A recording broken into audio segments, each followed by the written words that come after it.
Laerti pranon të vërtetën. Laert Vasili, një nga personazhet më të spikatur dhe më të dashur të edicionit të 4 të Big Brother VIP Albania, ka treguar sot një histori prekse nga e kaluara e tij.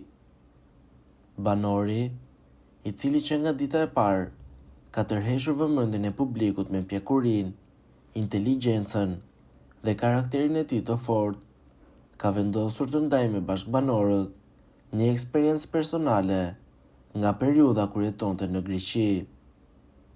Në një bisedë të sinqertë me banorët e tjerë, Laerti tregoi për përvojën e tij në emigracion, duke zbuluar një anë të errët të jetës së tij atje.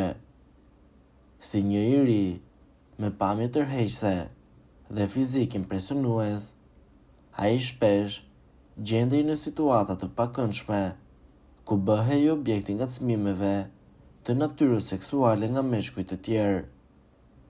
Pavarësisht këtyre situatave të vështira, Laerti theksoi me vendosmëri orientimin e tij heteroseksual, duke pohuar se tërheqja e tij ka qenë dhe mbetet ekskluzivisht ndaj gjinisë femërore.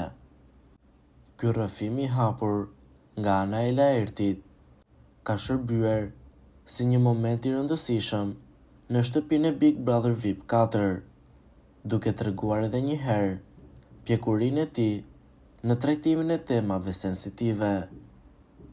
Banori ka fituar edhe më shumë admirimin e publikut për sinqeritetin dhe guximin për të folur hapur rreth përvojave të vështira personale.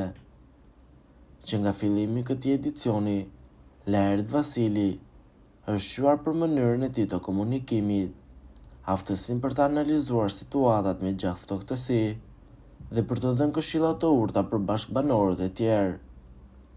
Këto cilësi, të kombinuara me personalitetin e tij karizmatik, e kanë bërë atë një nga konkurrentët më të pëlqyer nga publiku i gjerë. Performanca e tij në shtëpinë më të famshme në Shqipëri vazhdon të tërheqë vëmendjen e teleshikuesve, duke e pozicionuar atë si një nga favoritët për të fituar këtë edicion të Big Brother VIP Albania. Çfarë mendimi keni ju për këtë situatë? Komentoni mendimin tuaj dhe mos harroni të na bëni subscribe.